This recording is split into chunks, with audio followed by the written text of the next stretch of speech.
Relief camp lariba IDP Mahirui Singidamuk Model English Academy Norem Thona boarding of Impal Westki, Sangai Proma Manglikai the Hangtokle, boarding us the class 8 Poppy Manung Laiba IDP Mahirui, Nupam Sunupi Suna Labda Fee Metalore Hine Academy, the founder, Sinkaingan Batong Bramna Fondorkli. Norem Thona Laiba Academy, she the Paumising Unabada, Sinkaingan Bada Makata Raduna. Lamdamasiki Mahirui Singu Malangi Sapat Lamzela Yaubang Amanda Bagi Pandamda, Komzalisini Kunito Academy, in the Mahirui Kaya Liam the Mahita Mundra Laki. Manipur hojik wariba piba mahirui kaya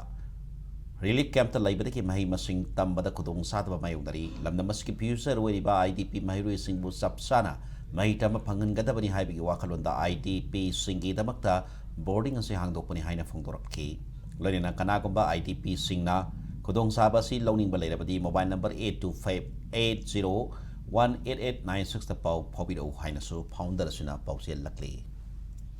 Satra Lishing Kayana, Mayum Makai Tadokuna, Relief the Layuna, Lake Papam Savam Kangana, Kangauna Ladiva, Mairoi, Mayam Sibu, Aquina, Tungi, Zati Sigi, Makoina, Yumbi Amo Oiduna, Lamdam se Makoina Oduini, Kanbada, Makoi, Mangbada, Equi Lamdam se Manghorani, Kanbaginamak, High Model English Academy,